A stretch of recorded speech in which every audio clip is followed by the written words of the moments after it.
বন্ধুসকল নমস্কাৰ আশা ৰাখিছোঁ আপোনালোক সকলো কুশলে আছে আৰু কুশলে থাকিব লাগে বন্ধুসকল আজি আপোনালোকলৈ এই সময়ত দেখুৱাবলৈ লৈ আছোঁ চাওক আপোনালোকে স্ক্ৰীনলৈ মন কৰিব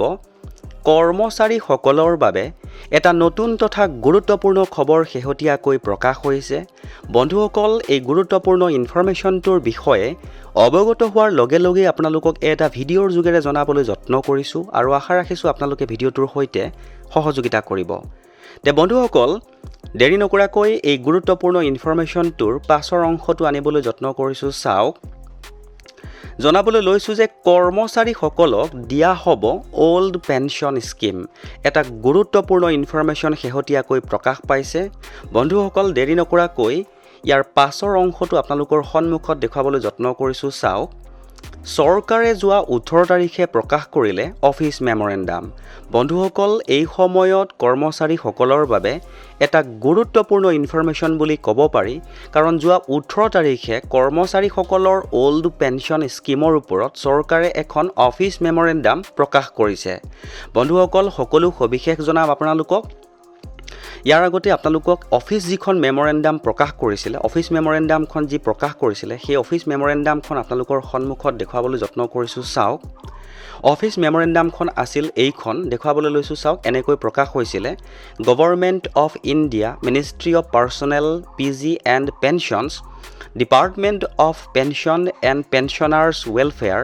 Loknayak Bhavan Khan market New Delhi 18 June 2025 তে নিশ্চয় গম পাইছে যে এটা গুৰুত্বপূৰ্ণ ইনফৰমেশ্যন শেহতীয়াকৈ প্ৰকাশ পাইছে বন্ধুসকল এইখিনিতে জনাবলৈ লৈছোঁ যে এই যিখন অফিচ মেমৰেণ্ডাম প্ৰকাশ হৈছিলে ইয়াতে 8ৰ পৰা 10টা গুৰুত্বপূৰ্ণ পইণ্টছ তেওঁলোকে উল্লেখ কৰিছে আৰু আপোনালোকৰ সহায় হোৱাকৈ এই গুৰুত্বপূৰ্ণ ইনফৰমেশ্যনটোৰ অসমীয়া অনুবাদ আজিৰ এই ভিডিঅ'টোৰ জৰিয়তে আপোনালোকক জনাবলৈ চেষ্টা কৰিছোঁ আৰু যদি কিবা ভুল হয় তেনেহ'লে আপোনালোকে নিজৰ বুলি একচেপ্ট কৰি ল'ব তে বন্ধুসকল দেৰি নকৰাকৈ অফিচ মেমৰেণ্ডামখনৰ কপিটো আপোনালোকক দেখুৱালোঁ আৰু তাৰ ভিতৰৰ যিখিনি অংশ সেইখিনি আপোনালোকক দেখুৱাবলৈ লৈছোঁ চাওক প্ৰকাশ হৈছিলে অফিচ মেমৰেণ্ডামখনত এইখিনি গুৰুত্বপূৰ্ণ ইনফৰমেশ্যন বিত্ত মন্ত্ৰণালয়ৰ বিত্তীয় সেৱা বিভাগৰ 24/1/2025 তাৰিখৰ অধিসূচনাত উল্লেখ কৰা হৈছে যে 1/4/2025ৰ পৰা কেন্দ্ৰীয় চৰকাৰৰ চাকৰিত নিযুক্ত NPSৰ অন্তৰ্গত কৰ্মচাৰীয়ে বিকল্প হিচাপে UPS বাছনি কৰিব পাৰিব 2 নম্বৰ পইণ্টটো চাব 2021 চনৰ CCS ইমপ্লিমেণ্টেশ্যনছ অফ NPSৰ নিয়মত ৰুল 10 অনুযায়ী কোনো চৰকাৰী কৰ্মচাৰীয়ে যদি চাকৰিৰ সময়ছোৱাত মৃত্যুবৰণ কৰে বা অক্ষমতাৰ বাবে অব্যাহতি পায় তেতিয়া OPS নাইবা NPSৰ অধীনত সুবিধা লোৱাৰ বিকল্প দিব পাৰিব নিশ্চয় এটা গুৰুত্বপূৰ্ণ ইনফৰমেশ্যন 3 নম্বৰটো চাব এতিয়া যেহেতু UPS NPSৰ অধীনত এটা বিকল্প হিচাপে স্বীকৃত সেইবাবে যিসকলে UPS বাছি লৈছে তেওঁলোকে মৃত্যুৰ বা অক্ষমতাৰ ক্ষেত্ৰত UPS CCS পেনশ্যন ৰুলছ 2021 বা CCS extraordinary pension rules 2023ৰ অধীনত সুবিধা ল'ব পাৰিব নম্বৰ 4 নতুন নিযুক্ত কৰ্মচাৰীয়ে ফৰ্ম 1ত উল্লেখ কৰি নিজৰ বিকল্প UPS বা আন দুটা নিয়ম নিৰ্ধাৰণ কৰিব লাগিব আগতে নিযুক্ত কৰ্মচাৰীয়ে যিয়ে UPS বাছিছে তেওঁলোকে এই বিকল্প সোনকালে জমা দিব লাগিব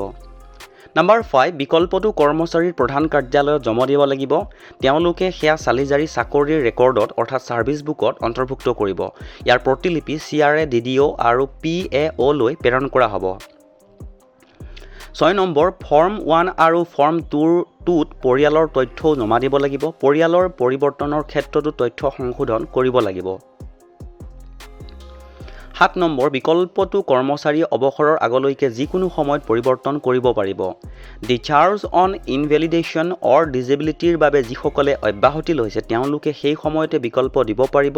যদি অসম্ভৱ তেতিয়া পূৰ্বৰ বিকল্পই তেওঁলোকৰ ক্ষেত্ৰত প্ৰযোজ্য হৈ থাকিব আৰু যদি নিদিয়ে তেতিয়াহ'লে পেৰাগ্ৰাফ 11 অনুযায়ী বিবেচনা কৰা হ'ব কৰ্মচাৰীৰ মৃত্যুৰ ক্ষেত্ৰত তেওঁৰ শেষ বিকল্পই চূড়ান্ত হিচাপে ধৰা হ'ব পৰিয়ালে সেয়া পৰিৱৰ্তন কৰিব নোৱাৰিব কোনো বিকল্প নধৰা আৰু 15 বছৰৰ তলত চাকৰি কৰি মৃত হোৱা কৰ্মচাৰীৰ পৰিয়ালে CCS পেনশ্যন ৰুলছ বা CCS extraordinary pension rules অনুসৰি পৰিয়াল পেনশ্যন পাব 15 বছৰৰ তলৰ চাকৰি অৱসানৰ ক্ষেত্ৰত বিকল্প নধৰা আৰু বিকল্প দিব নোৱাৰাৰ ক্ষেত্ৰত অক্ষমতা বা ইনভেলিড পেঞ্চন CCS নিয়ম অনুসৰিয়ে দিয়া হ'ব। আন সকলো ক্ষেত্ৰত বিকল্প নধৰা হ'লে পৃথক নিয়ম তৈয়াৰ কৰা হ'ব আৰু তাৰ ভিত্তিতে সুবিধা দিয়া হ'ব। যদি মৃত্যু পৰৱৰ্তী পৰিয়াল পেঞ্চনৰ যোগ্য নাথাকে তেতিয়া সেই বিকল্প বাতিল বুলি গণ্য হ'ব আৰু UPS অনুসৰি সুবিধা দিয়া হ'ব। নাম্বাৰ 14 OPC CCS ৰুল অনুসৰি যিয়ে বিকল্প দিছে বা ডিফল্ট অপশ্যন হৈছে মৃত্যুৰ পিছত ইনভেলিডেশ্যনৰ পিছত সংশ্লিষ্ট নিয়ম অনুসৰি হেড অফিচে ব্যৱস্থা গ্ৰহণ কৰিব। OPC বা CCS ৰুল অনুসৰি সুবিধা প্ৰযোজ্য হ'লে চৰকাৰী অংশ আৰু লাভ চৰকাৰী একাউণ্টলৈ স্থানান্তৰ হ'ব আৰু বাকী অংশ এক মুঠত জমা দিয়া হ'ব। UPSৰ বিকল্প দিলে আৰু মৃত্যুবৰণ বা ইনভেলিডেশ্যন ঘটিলে UPSৰ অধীনত সুবিধা ৰেগুলেশ্যন অনুযায়ী দিয়া হ'ব। বন্ধুসকল, এটা গুৰুত্বপূৰ্ণ ইনফৰমেশ্যন পালোঁ। যদি আগলৈকো এনেকুৱা কিছুমান গুৰুত্বপূৰ্ণ ইনফৰমেশ্যন আপোনালোকে পলকতে পাই থকাটো বিচাৰে তেনেহ'লে চেনেলটো ছাবস্ক্ৰাইব কৰি হাতত ৰাখিব বুলি আশা ৰাখিলোঁ।